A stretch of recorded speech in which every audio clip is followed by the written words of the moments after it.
episode 458 of Cinematary. I'm your host, Zach Dennis, and I'm here with Grace Winburn. In today's episode, we're going to be kicking off our David Cronenberg series with 1977's Rabid. But before that, we're going to be talking about some movies that we saw this week. A little update, we should start having some TIFF reviews and such on the website at cinematary.com. If you missed our commentary from that, we had a bunch of tweets and Instagram. We had a bunch of posts. Yeah, Instagram stories and stuff. You can find those on our Twitter or X or whatever the hell you want to call it, and our Instagram to kind of recap the festival. But Andrew and I will have some reviews, our top 5, stuff like that, available on the site very soon. But let's go ahead and jump into movies that we saw this week. I'm going to kick us off. This was one that the YouTube people got to listen to last week with you. You talked about this movie, but I watched it, and so when I watch it, it becomes worthy enough to be on the audio as well. That's as the how it video. feels.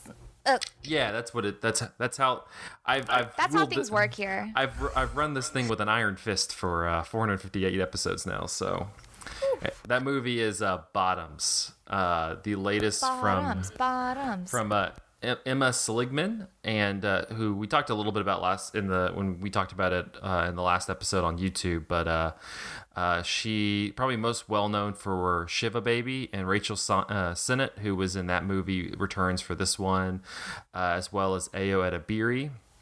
And the movie's been kind of framed as like for a more recent example, it's like kind of a chaos version of Booksmart, which I appreciate because I think Booksmart could use some more chaos. But definitely in the mold. I mean, you talked about it in relation to Fast Times at Ridgemont High. It's definitely in that, trying to fit into that realm of like Fast Times and Clueless and Heathers, all that kind of stuff. Yeah. Jawbreakers, Mean Girls, the teen comedy, the high school. It is, comedy. And so the story is you have PJ and Josie, who are the Rachel Sennett and Ayo Edebiri characters, and they are wanting to lose their virginity to these two cheerleaders that they have crushes on, who is Isabel and Brittany. And so in order to do that, they start what they tell the administration is a self-defense class or self-defense club that's going to meet after school, but turns into like a women's fight club that becomes incredibly popular with a number of the girls in the school as well as these two cheerleaders. It's watched by Marshawn Lynch, who I don't know if people are familiar with Marshawn Lynch. He was a longtime running back in the NFL for the Seattle Seahawks and Buffalo Bills. Really funny guy, just really kind of a silly dude.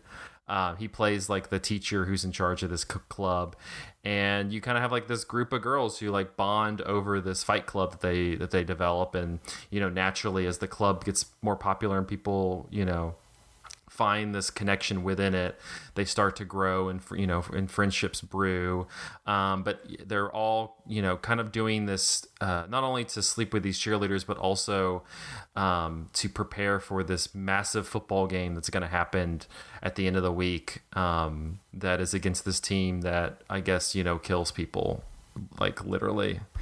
I was really hopeful for this movie. I really liked Shiva Baby. I thought that movie was really, really funny and also like horror at the same time. It was great. And this one I really like, and she's the best part of the movie. I really, really like Ayo Edebiri. She's fantastic in The Bear. If you've watched that, she's really good here. Just like the way a lot, there's definitely a lot of improv kind of bouncing off of this, and the way that she's able to like bounce off of people in improv is just like really creates a character. She's really funny. She's like the way that she just kind of reacts to stuff in this like this almost kind of subtle way that's like not too showy, but also just reacting to the absurdity of the statement that was just said. The movie, I feel like a lot of times feels, and it kind of plays with this, that this is not like set in like a real high school in the United States of America of 2023. Like there's very much kind of like this alt universe type thing. You know, you have the teachers swearing, the principal just the principal yelling and swearing at them, but also like describing football in this very homoerotic way. My favorite characteristic of this movie is that the football players are constantly like, there's I think maybe one or two short sequences where they're not in their football like full pads, like they're in class with full pads. It's small, but it made me laugh a lot just because it was so stupid. There's also like that detail, and it comes to foot like later in the movie, but you just have this one guy who's just in a cage just the entire movie, and they never bring attention to him. Like you just see him in the classroom, in the back of the classroom in this cage, and then it becomes, he becomes a piece of the movie later on, but it's just like you just have this guy in a cage. There's just kind of this absurdity and like in this kind of unhinged nature to this movie that I immediately was like locked in on because I don't know, I feel like a lot of the movies, not the examples that we mentioned like in terms of other kind of high school adjacent movies, but a lot of like high school movies that are coming out recently like want to have this like realism to it, whether it's like even if it's like a comedy or romantic comedy, but even like a drama like a Euphoria. It's like it feels like, granted I haven't watched any of it, but it kind of feels like it wants to like be built in this like kind of gritty realism to a degree where it is absurd, the stuff that they're doing, but also like is built in this reality that could that you could kind of see something true in. And this one really never feels like it. Like it's just constantly like unhinged to the max. It kind of has like these, it has just this flippant, just kind of unsureness of like kind of modern pop culture feminism that I really like. I joked to a few people, and I told you this before we started recording, Grace, but like this movie is my Barbie. Like this is what I thought Barbie was gonna be like, where it just was like kind of not really even dissecting, just making fun of and just like kind of pointing out like the falseness, the emptiness of a lot of like feminist principles that are like that are kind of built in pop culture through like that kind of modern culture lens rather than like actual feminist tenets. That I just found to be incredibly not only just insightful, but just hilarious with how they handled it. Yeah, like I just from like like honestly pretty funny throughout the whole movie. I think the third act kind of wavers a little bit, but still funny. The only I would probably rate this a lot higher. The only thing I kind of have is I wish it was, and this was kind of, it's a very similar thing to what I talked about with a movie from earlier this year, Past Lives, where I just wish this movie was directed a little bit better. It's really impeccably written. It's really well acted in terms of like the comedy. But the directing really doesn't like match up with that writing. Like the editing gets kind of weird. There's a few really clunkily edited sequences, like going from scene to scene, that I felt like were just kind of messy. And I just felt like, if this kind of had like a burst of energy, with some like that could have mined some like visual jokes along with the stuff that they're shooting out, from the script. I feel like this could have been like instant top tier. But I just really, I felt like the directing was just kind of missing a step compared to like the lead performances and in the writing in place. But I know you talked about it a little bit last time, but anything else you'd like to add about Bottoms?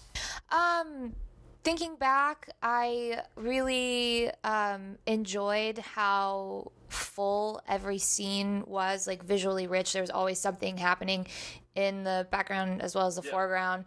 I liked that. It definitely made every scene feel a little more alive. There's so much more than just the conflict between PJ and Josie, or Josie and Isabel and Josie, PJ, all across the board. I also agree that this does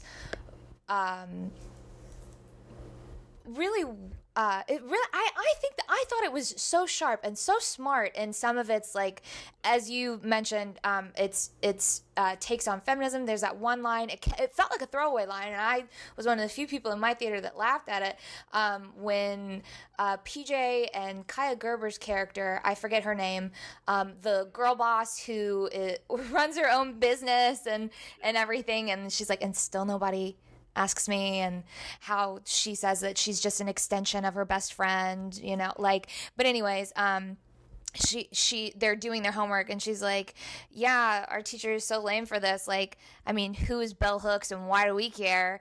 And it's like, that's hilarious. And no laughs, and it's like, oh, like, okay, there's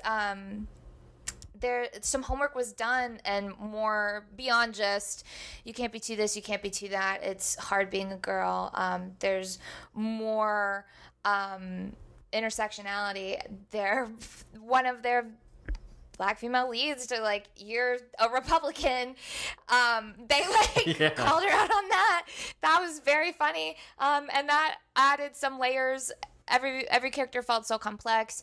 I loved the fight scene where Ruby shows what they've actually learned and retained through the club. Like, Josie and PJ don't realize that these girls are actually, like, really getting something out of this. They, like, sort of bury that lead, and with Ruby as the VP, that she, like, does the minutes and sends out the emails and everything there at the end. You get the feel that, like, this was a very serious club. These girls all took it seriously. And that's all happening in the background. Again, beyond, like, the conflict of, you know, best friends butting heads in high school. But I loved that fight scene. It felt very much like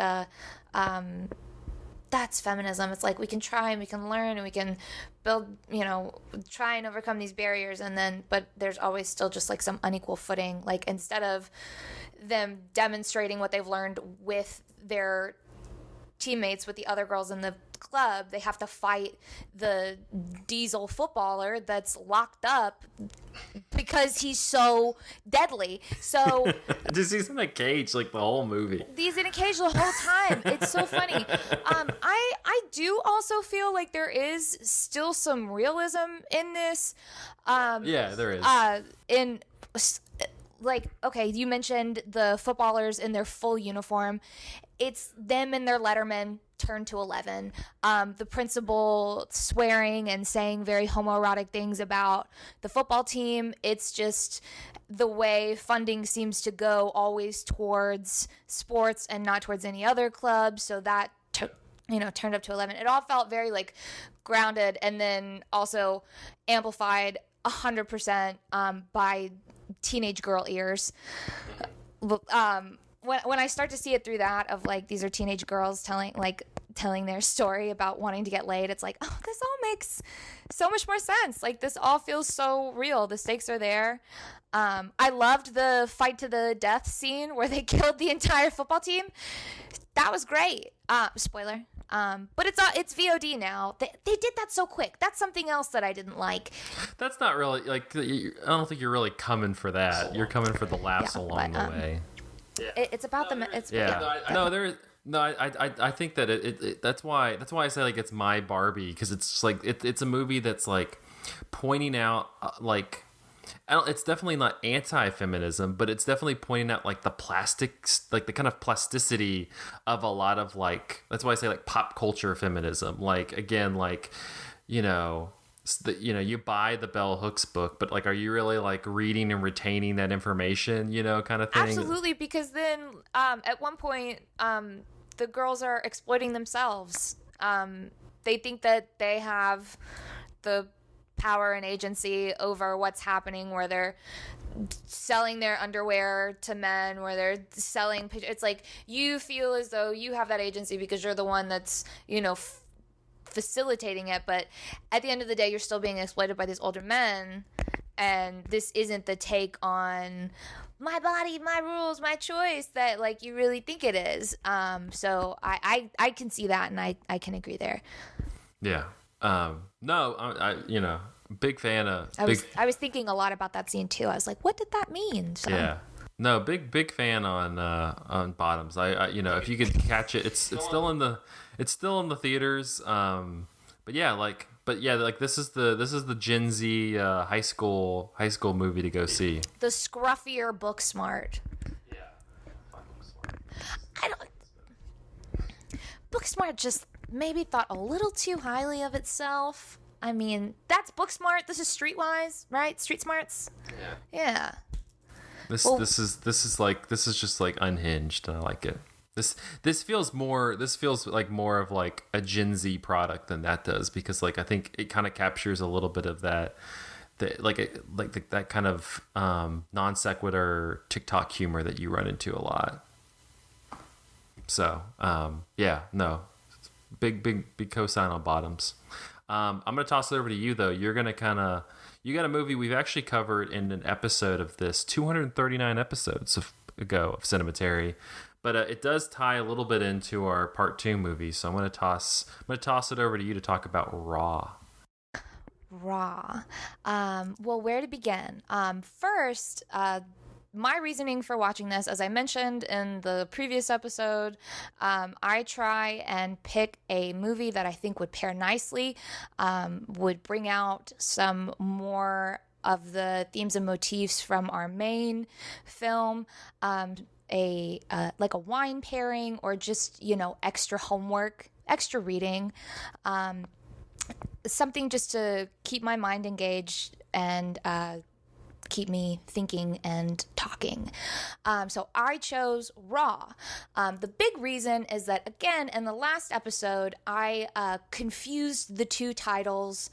I said that my favorite Cronenberg, and my only Cronenberg, and the only Cronenberg I have seen still to this point, although that may change as the series progresses, I hope, is Rabid. I just thought of the first R-worded movie. You're very adamant. You were yelling at us. Yeah, very close, but I was wrong, and I doubled down, and I was like, no, it's Raw. So I had to watch it just to sort of redeem myself. So Raw. I remember being so physically repulsed by the premise of this movie. A young girl attends vet school and develops a craving for flesh when a hazing incident goes awry. I remember hearing that, seeing some of the trailers. Isn't it like sorry to interrupt, isn't it like a hereditary thing though? Like it's like activates something in her, if I remember correctly? Well, that's what I'm getting to. Oh, sorry. I'm sorry. Yeah, see, okay, sorry. Oh, gosh. I'm sorry. That's all right. But we can talk about that. And we will talk about that. I'll shut up now. Oh, well, if only my cats could. They're fighting right now as well. But anyways, where was I? She develops. I remember goes awry. It goes awry. I remember just seeing that and thinking, yuck. There's nothing there for me. I don't feel like I will be enriched artistically or intellectually, so I am turned off from that movie. How funny is that you can just will yourself to not consume art and not be open to something all the time? It happens all the time. It's great.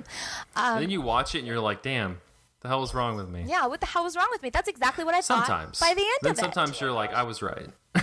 By the end of it, I could only think of how grateful I was that I had matured, and how happy I was I had essentially dared myself to watch this movie. This is so much more than what that premise is. It's a teen girl movie. It's a coming of age movie. It grapples with these feelings of loneliness, outsiderism. Then there's also the familial aspect to it, the matrilineal line. As you mentioned, this activates something within her. She eats what she's told is a raw rabbit's kidney, which is a part of her initiation for joining this elite and prestigious vet school. She's a young girl, maybe like some 15-year-old protege, or not protege, prodigy, or yeah, that's the word. Just this giant nerd that got moved up too far ahead, and now she's in vet school trying to interact with these people. They are not her peers. They are not her cohorts in any way.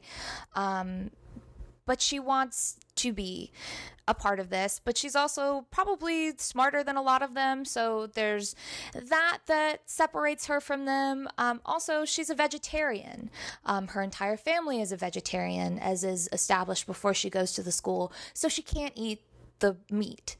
But her sister, her older sister, who is, I don't know how many grades above her at this point, says, no, I'm not a vegetarian, I can eat this. And you should too. You want to belong. You need to eat this. If you want to be a part of whatever this is, this vet program, you have got to fall in line.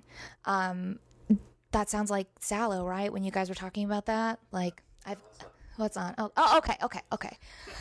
Okay, sure. So that then activates this hunger within her that she can't ignore, that she can't escape, and that she feels completely alone in navigating. But this movie is so good. The breadcrumbs that it drops along the way towards the end. I mean, you have to be a bloodhound, not unlike one of the ones that they would have operated on in this vet school. You have to really, really pick up on it. And it starts with the mother being so incensed from the very first second that there was meat in her daughter's mashed potatoes. What if something happened? I imagine, like, looking back, like, what if something had happened then? And then as they go on, Alex is showing her younger sister, the young girl, Justine, pictures of former classes. And she says, look how happy mom is. She's covered in blood. Look how happy she is. Oh. And it keeps going. Alex has always felt that she's been the black sheep of the family. Her sister notices that her handwriting is increasingly shaky. Now, that was a big trigger for me. I understand that eating flesh, like cannibals, right? Don't they get the shakes? Have you heard that? I don't. I'll go with I'm not speaking from experience, but I don't know. I'll have to talk to my cannibal friends. Yeah, call him. Well, call him up. Frank might be open. Yeah, he might be around. Yeah, call him up and see what they say. But so that stuck out to me. But as it goes on, she goes through these changes. Her body goes through changes that she doesn't recognize. Hello, menstruation, her period, like, it's a teen girl movie. It's flesh and blood, her body contorting and changing, and these urges that she can't ignore. And they're filthy and disgusting, but she succumbs to them. She gives in to them. And so does her sister. Her sister recognizes in her something that she also sees in herself as well. So they see this, they see it in each other, they hate it in each other, they hate each other for it, the way that they fight each other at every turn. And then there's also this jealousy and possessiveness that Alex, Justine's older sister, has towards her as Justine starts to make friends and eventually sexual partners with her roommate. Who complicates things. He's a handsome male specimen. He's older. He's That's confused. how we describe him. Yeah. You should totally go out with him. He's a handsome male specimen. Would you like to be described that way when I, introduce you to friends? Please do. Absolutely. Noted. So he complicates things she resents him. She resents her roommate for it. She resents her sister for this. It's all so upsetting. But her sister tries, I feel like at every turn, to cover. Alex tries almost at every turn to cover for her sister Justine, just in this protective older sister way that turns possessive, that then turns eventually murderous. This is a fabulous movie. I get to the end of it and I just, wow, yuck, like so vile and so just alive until with something very it's alive, and until Alex or Justine kills this movie, you know, they get that taste for blood.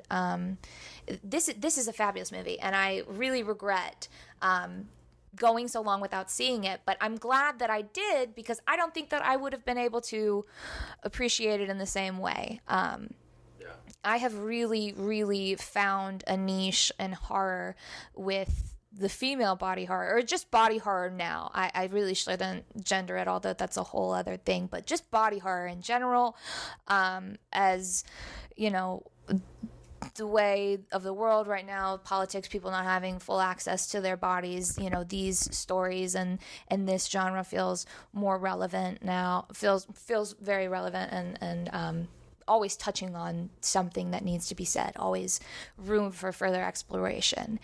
So Raw. Yeah. Wow. Is it still...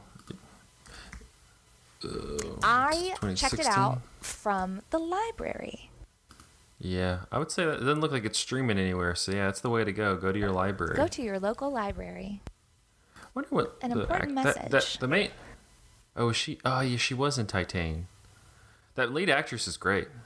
Fabulous. Yeah. She was amazing. Watching the physical changes, or her physicality in her acting, she really nails it. There's this scene where she's under her covers and she starts to get the shakes. There's this pounding, or pulsating pounding. There's flashing lights, and she's curled up, and it's like she's in a womb. So again, like, it really like touches on this, or like the through line of maternity, motherhood, mothering. Yeah. Did you ever see Titane? I did not. I feel like I should try it again. I feel like saw you it should try at it for the TIFF, first and I saw it time. like at the IMAX, and it was just a lot. It was an IMAX screen, and it's a movie.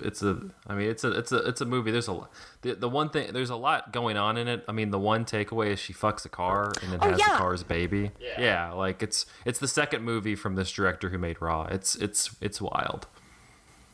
It's also female body. Yeah, female body. She's great. I watched a little of like some interviews of her. Julia Ducournau. I looked her up, looked to see what she has to say, and she's neat. What a cool gal. She says that these films are her way of like shedding her skin onto the next thing. Wow. I wonder what she got. She got another one? Oh, I don't know. I mean, that's just. Sorry, I'm on a. Looks like she did a short film, a ad with Austin Butler. And then she's directed 2 episodes of a TV series. Yeah, give the lady another movie. Give her another movie. Let her shed some skin, because I like what she leaves behind. If those are, you know, right? You know, like a snake skin. It's like something pretty looking. Like if that's what she leaves behind, Raw and Titane, like, great. All right, well, we're gonna talk about what a woman leaves behind in a horror aspect in part 2 with 1977's Rabid after this.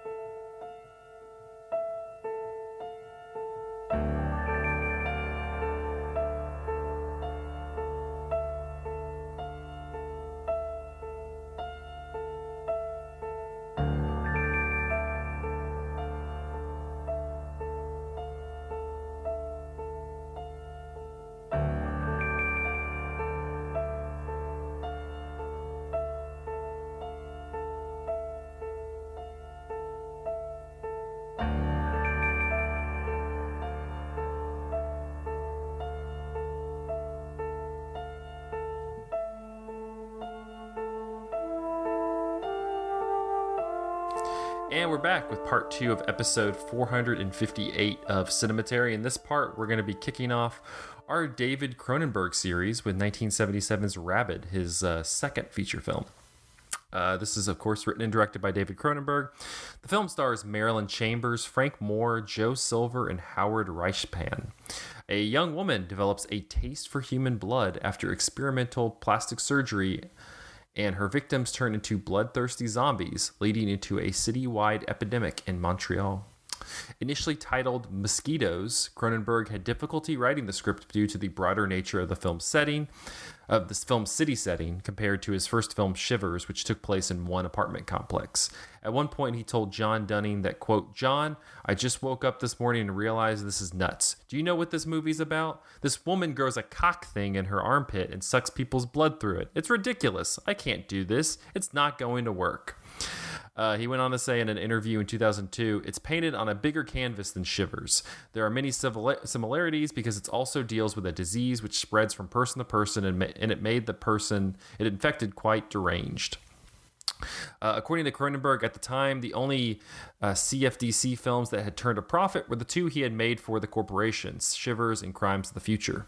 Cronenberg's editing decisions to tighten and reduce the film's runtime produced criticism, such as his removal of a scene, which he regretted cutting, explaining the development of the armpit orifice. Cronenberg wanted Sissy Spacek to play the lead character after seeing her performance in Badlands. However, Dunning rejected her, citing her freckles and her Texan accent. Marilyn Chambers was suggested by executive producer Ivan Reitman. Reitman heard that Chambers was looking for a mainstream role. She was previously and I guess after this movie also a porn actress. Was looking for a mainstream role and had existing name recognition. Cronenberg agreed to cast her, even though he had not seen her best-known movie Behind the Green Door. As Cronenberg describes it, Reitman told him, quote, "It would be great for us if you like Marilyn Chambers for this movie, because her name means something, we can afford her, and she wants to do a straight movie." Cronenberg would later say he had been impressed by Chambers and her work ethic during the filming of Rabid. Spacek would star in the hit film Carrie, and Cronenberg included a poster for that movie in the background of a scene in Rabid. In 1977, Variety said Rabid, as the dictionary explains, means both affected with rabies and extremely violent. Using both definitions, Rabid is so accurately titled that this one word tells all. Here's an extremely violent, sometimes nauseating picture about a young woman affected with rabies running around Montreal infecting others. She didn't have rabies, you idiots. It's the whole that they talk about that in the movie. All right. On that note, let's talk a little bit about Rabid. This was a fun one. It was just like a nice little 90-minute semi like infection disease, but semi also like zombie movie. Got a little bit of it. It came the next year, but it gives a little bit of like George Romero's Day of the Dead vibes. There's even a scene where like there's zombies in a mall that kind of like precursors that. But I enjoyed this one. But you said this was the only Cronenberg you had seen before. So what was it like on the second viewing? On the second viewing, just like with anything, there's more that you pick up on, more that you pay attention to. The first time I watched it, I was just like scrolling through. I was just looking for something to watch. I was looking for something quintessentially 70s, that 70s style of horror I also really enjoy. A little kitschy, but still with something to say. And that's what I thought this was. I thought this was going to be kind of hokey, like a zombie movie. And I was blown away. I was like, this is actually... wow, this Cronenberg guy. He's got something. He's got something going. But that's what I was looking for, and to watch this instead, and I think I made the right choice. But to see it the second time, more things that I picked up on, or I just felt more strongly about the scenes in the keloid clinic, this whose fault is it, who's to blame, the cosmetic aspects of it, and also as like just a casual Cronenberg viewer, or I'm a total novice to his stuff. It was also really interesting. I felt like I saw like the threads of a lot of his work to come. I did too. Yeah. Yeah, like there was. Speaking of coming, there was a huge car crash scene, and I'm like, oh, crash. The keloid clinic. Everybody wrapped up, cosmetic surgeries, all the bandages. That made me think Crimes of the Future, which I still haven't seen, but I listened to your episode. I listened to the episode on, which was very good and very informative. Good job, guys.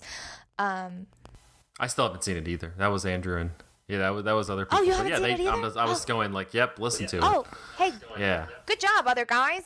Yeah. But I still was blown away, and also I was still scared at the exact same points, like at the exact same beats that I was scared of the first time, even having already seen it. There are 3 really good jump scares that got me, and if I can say those, but the first is when the truck driver. What's his name? That's my favorite line of the entire damn movie. What's his name? Continue on. But the truck driver, there is a truck driver that picks up. Actually, you know what? Before we even do that, should we plot? Should we? No, I love like an aside, I love the truck driver because it has the best line in the whole movie when the truck driver gets infected and he's like back in the back, and they're like, and the guy comes in, he goes, "Did you see Smooth Eddie? He didn't look so good." And then the dispatch guy goes, "What are you talking about? Smooth Eddie always looks good." And then they go back, and Smooth Eddie is not good. He does not look good. He's not. He looks awful. But before I go into this, I was asking, should we plot this along, or we can? Yeah. So it starts out, and the start of it's pretty. You have the boyfriend, the Frank Moore character, and Rose. Hart and Rose. Yeah, they're getting gas. They're and they're taking what looks like kind of like a motorcycle ride through the country. It's like I said, they're outside of Montreal, so just kind of that Canadian countryside. And they're on the motorcycle, and this van, this large van with like a family in it.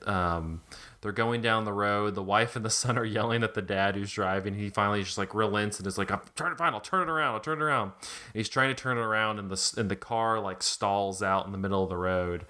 And so Hart and Rose hit the car and launch into the field. Launch into the field. Rose is pinned under it, and the motorcycle explodes.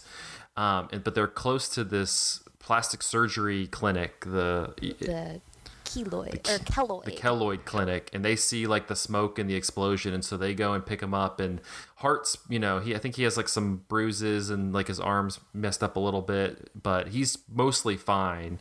But they have to put her into surgery in order to save her. But they also, in order to save her, they utilize this. And I get where he's where he's frustrated with, because you don't really get a firm, this is what they're injecting into her. You don't really get a sense of the whole armpit orifice thing until late, until honestly the first kill she makes. But that's the way they're able to save her.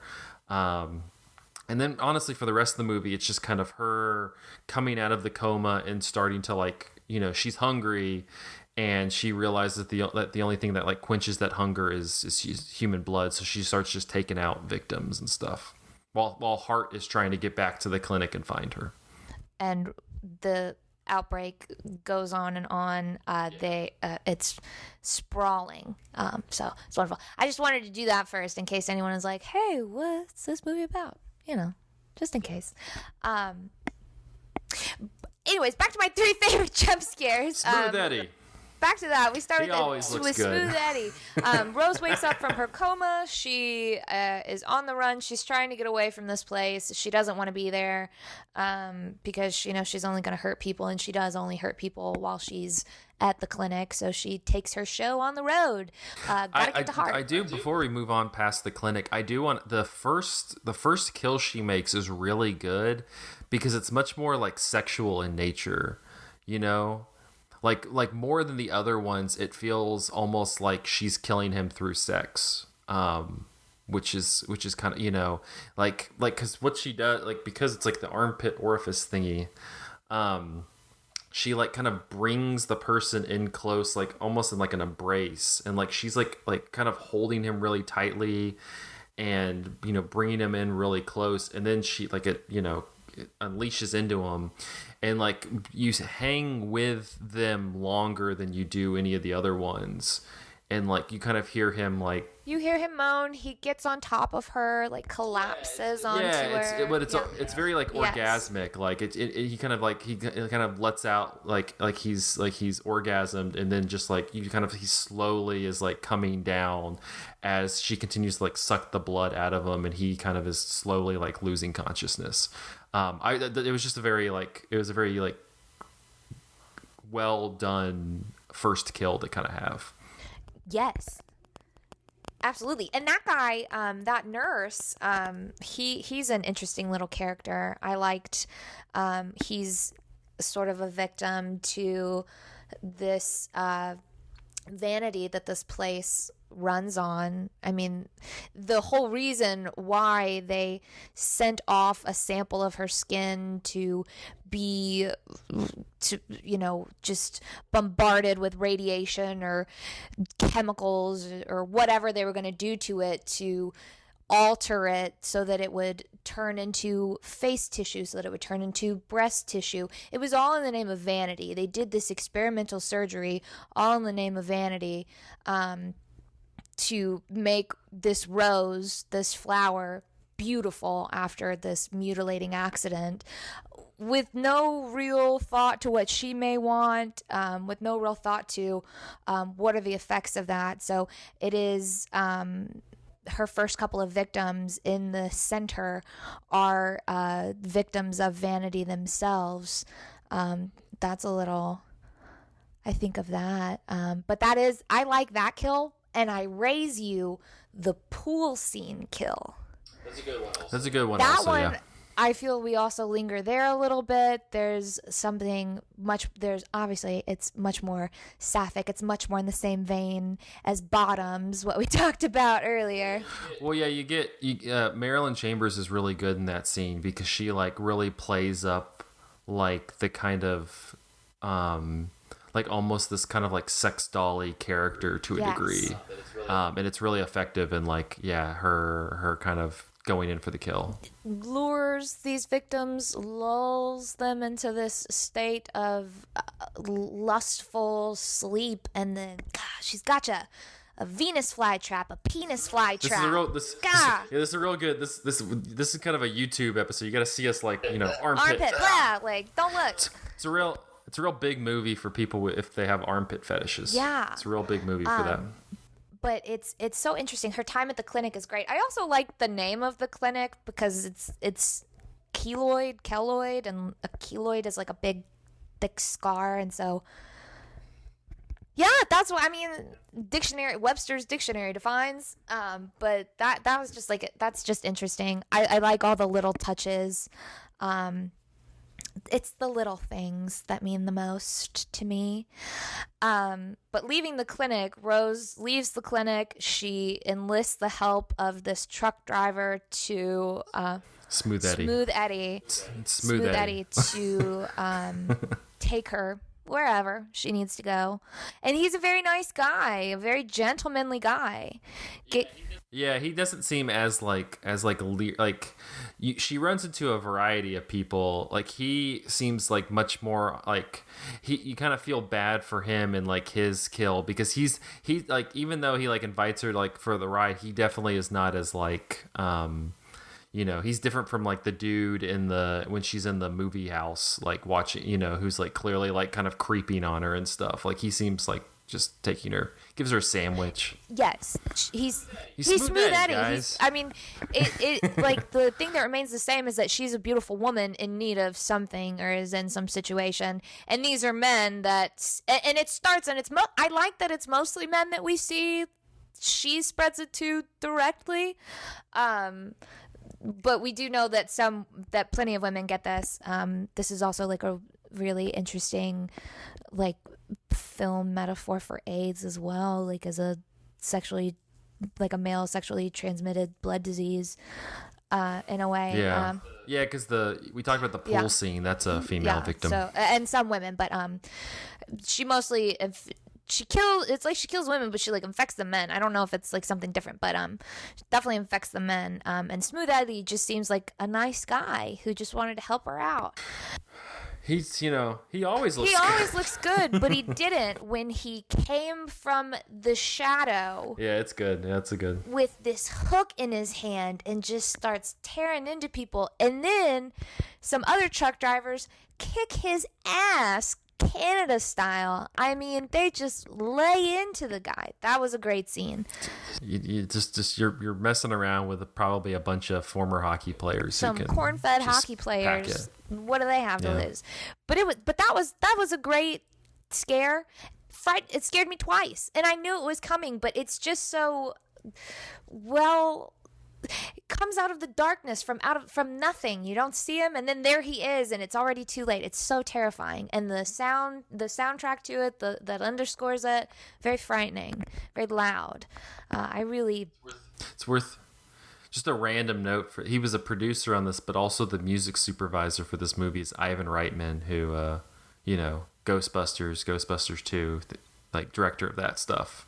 Just a weird Canadian connection there. Everybody in the Canadian film department knows each other, maybe.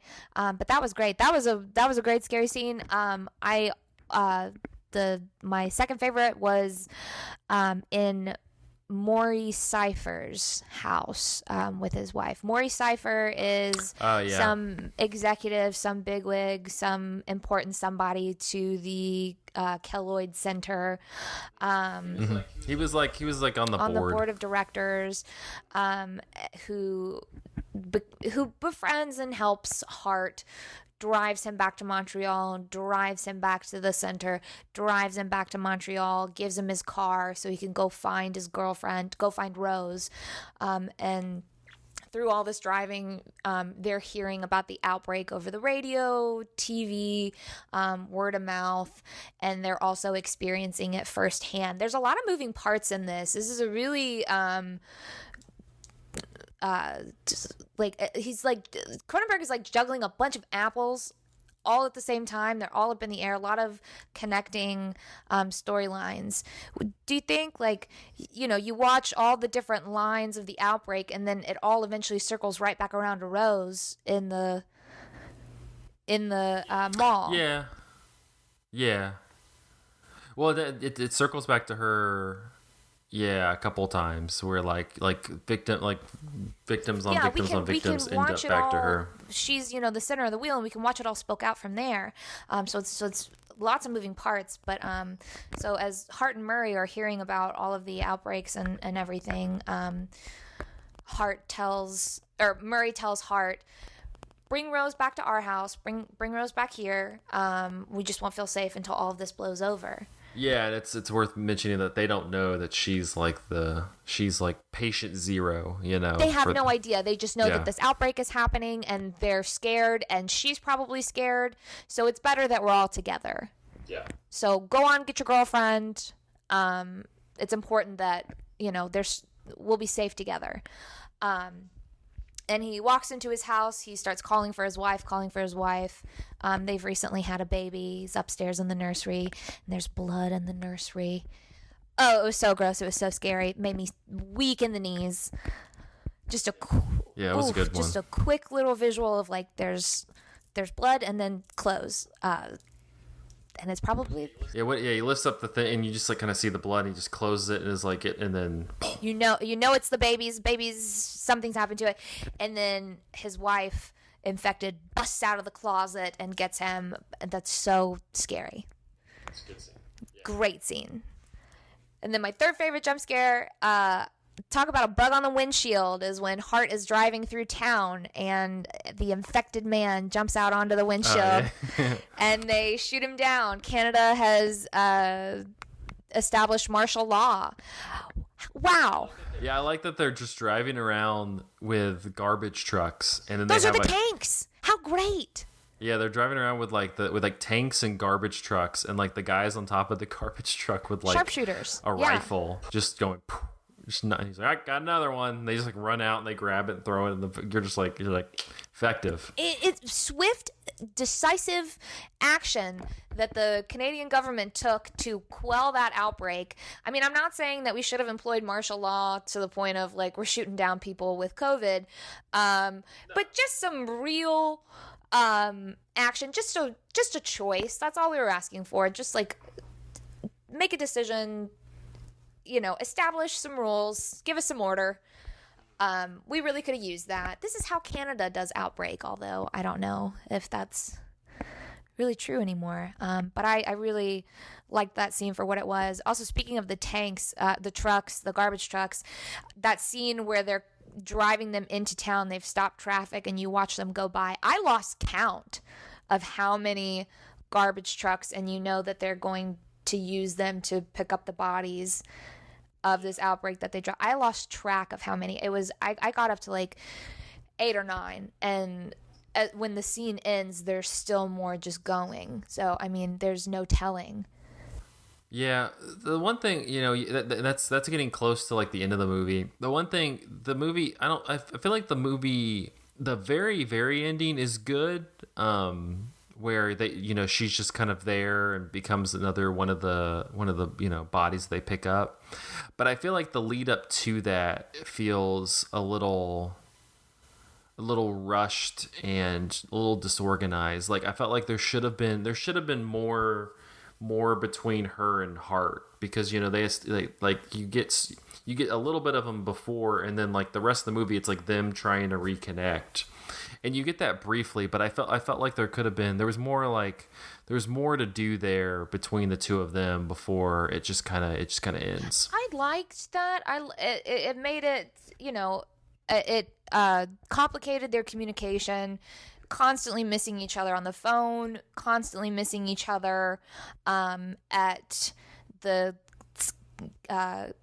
Keloid Center, them missing each other, them not seeing each other. I thought that was really effective, because like he probably wouldn't have understood if he saw too soon. She wasn't sure of who or what she was until later on. But I also liked it because they also hadn't seen each other in a month. Or like really communicated with each other already in a month, and the decision that he made for her to undergo that surgery, and then he kisses her while she's unconscious, and then she returns the favor later, kisses him while he's unconscious instead of killing him when she very easily could have like killed him or infected him. Just speaks to like their love for each other, their connection for each other. But it just makes sense that they haven't been able to speak to each other for so long, and when it finally happens, it's over the phone at the end of her life. It's so much stronger, I would think. I think that if they had spent any more time together, her death and his breakdown with the phone, where he breaks the phone, I don't think that would have been as powerful and as effective. And also then there's sort of this he like doesn't recognize her when he opens the door to the friend's apartment. She's crouched down, she's got her armpit stinger penis out, her barbed stinger out, and he puts it together. It's you, you've been doing it. And it's like he doesn't recognize her. Like, what did they do to you? I have no idea who you are. I don't know who you are. I haven't seen you in a month. We haven't really spoken in a month. I don't recognize you. So then that just makes everything that comes after it, I feel, that much more powerful. But I like that. God, if only they had seen each other just a second before. Maybe she would have stung him if they saw each other a second before. And so it's better that they don't. She actively makes the choice to keep him alive. He is her heart. Oh, you like that? Yeah. Yeah. Wow. I could write a movie. But their romance is very good. Their chemistry is very good. I liked when they finally did get together, like you were saying. And she blames him for it. And almost rightly so, I feel. As soon as he opens the door and they lock eyes, it's not my fault. That's the first thing she says to him. It's not my fault. Yeah. And it's not, girl. Like, it's the monogamous heterosexual family dynamic. That's whose fault it is. Is misogyny strikes again. I mean, it wasn't her. It was so sad that I didn't do it, but it's not my fault. And I also agree with her. It's not her fault. She tried so hard to she told her friend, I don't want it to be you. I don't want it to be you. Begging and pleading, and her friend's like, of course it is. I'll take care of you. Anything you need. Well, now that you mention it. All right. Yeah. But when come in here close. Come getting close. Yeah. But when they're hugging and she's yelling at him, which also is a stressful hug, since you've watched the entirety of this movie. When she hugs somebody, usually means they're gone. Yeah, that's it. It's like heart let her go, but he needed that physical closeness. He didn't realize, he didn't know, or maybe he knew and didn't care. And that also speaks to in that moment of okay, whatever happens. Maybe I've given myself to this. Maybe he's accepted his fate in a way. Because then he's like, no, you're right. We should be together. We should wait this out. I'm sorry that I left you. Because she wakes up alone, in this strange place to this strange man in the center. She's vulnerable. She doesn't know where she is. She doesn't know where her heart is. She's terrified. She has no idea. And he left her and made this decision for her. And the doctors did it to her. It's not her fault. She had no say in this. It's all... I'm sorry, Heart. I tend to agree with the women. It's all your fault. It's some fabulous acting by Marilyn Chambers. Yeah, she's good. I thought that was great. That really moved me. That really spoke to me. Just the screaming and then leave me alone. Her running away from him. That was... I love it when women scream. Yes, yell, howl, scream, let it out. Everything that you've been feeling. Just... unload it all. It's very cathartic, and it's music to my ears. But that was a great scene and a wonderful performance. Yeah, no, it's worth mentioning, talking about the different performances. She's really good, and this is kind of her first, this is you're acting here. It's not what she was known for prior to this. But no, she's good, and I think that kind of she's versatile. What's that? She's versatile. She is. She's verse. But she, I think she, as this, both as kind of we talked about, this kind of seductress, kind of luring people in, but then also as this very almost kind of wounded animal to a degree. It's like you said. I mean, it's partially it's a little bit of Hart's fault because of the crash, but then it's also partially this clinic's fault for just kind of taking her and using her as a lab experiment to a degree. And none of those were her choices. None of those were her, was what she wanted. And so yeah, when she's in there with her friend dead and her with her little pokey guy coming out of her armpit, is just it's not my fault. It's yeah, it's not. Yeah, who can blame you? It's hard to, at least, but who can blame you for this outbreak? Us, as viewers being in the middle of our own outbreak. What did you think watching this? We're not post-COVID. We're it's rearing back up again. Yeah, it is COVID, and I had mentioned this movie to some friends about how it's an outbreak movie, and some people had said I used to really love outbreak movies, And then I lived through COVID. Yeah, and it's like, now they kind of leave a bad taste in my mouth. Maybe like a foamy, rabid taste in their mouth that just, doesn't do it for them anymore. But this does. I don't know. This is different. Yeah, this one's good. This one's good. Yeah, this one's good. It's less like, I don't know, like you have the kind of like I mentioned, I mistitled it. It's Dawn of the Dead. It's okay. It is the one I'm happens to the thinking best of us. Dawn of the Dead. And I'm the best of us.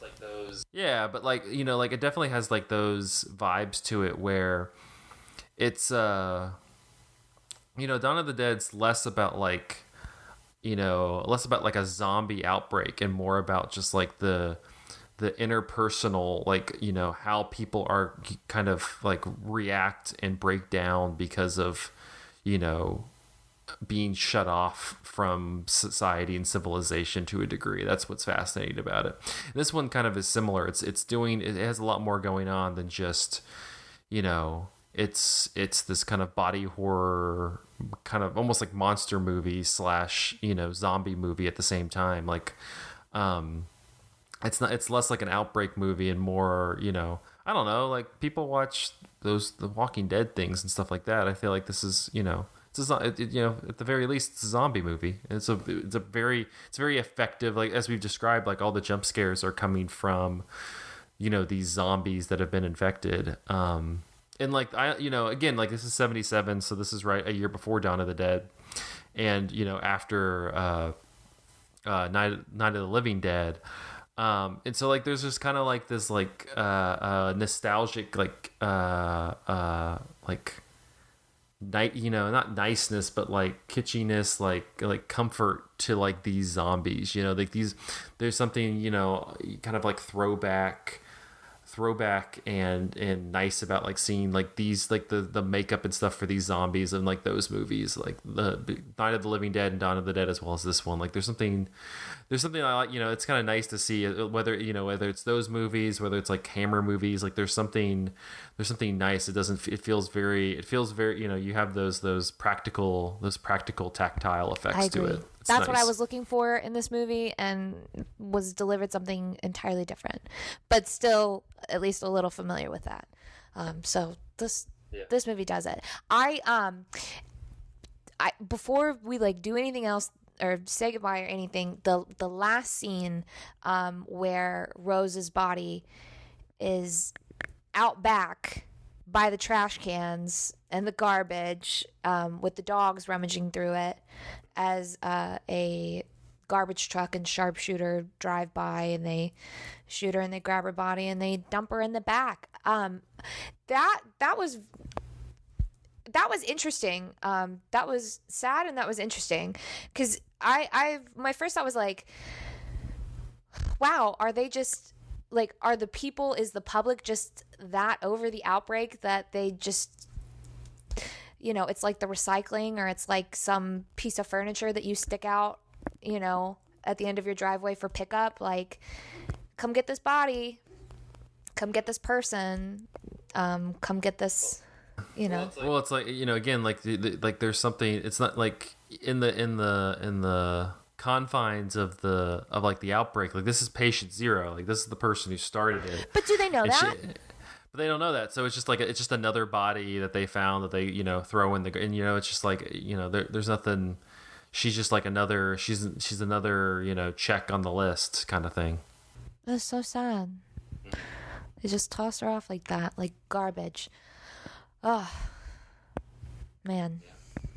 Well, yeah, I don't know. My kind of closing thought, I really like this. It was like I said, like a nice little fun, just a good entertaining, spooky 70s zombie movie. Really enjoyed that. I feel like it'll get gradually elevated and different from here with Cronenberg's movies, but it's a good start. I thought it was a good start. Absolutely. Great first watch. Yeah.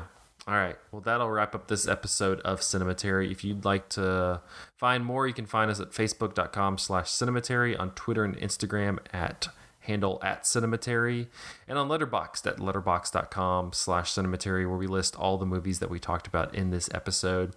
If you would like to support the show, it can be as little as $1, $5, what have you. All that money goes toward keeping the lights on here at Cinematary. But thank you to our patrons, Cam, Candace Sisson, Ron Hayes, Teresa Marthathi, and Tyler Chandler. Thank you for supporting the show. Next week, we're going to continue our Cronenberg series. We're going to go to one of his most well-known ones. That's 1986's The Fly. So this one definitely one that I think people are much more familiar with. And I will say, if you're interested in watching Rabid, it is available on, of course, rent it from your local library. But that's what I did. Yeah, but it's available on Tubi and Amazon Prime. I think I watched it on Peacock too at one point. It's amazing. Okay, yeah. You so can it's pretty. It's get pretty it available. Anywhere. It's pretty. I honestly, like, if you're making you get infected with it. It's all over. Everybody has it. Everybody's rabid. If you're making your October horror list, like, yeah, definitely add that one. It's pretty available. Yeah.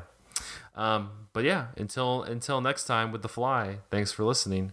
We'll see you then.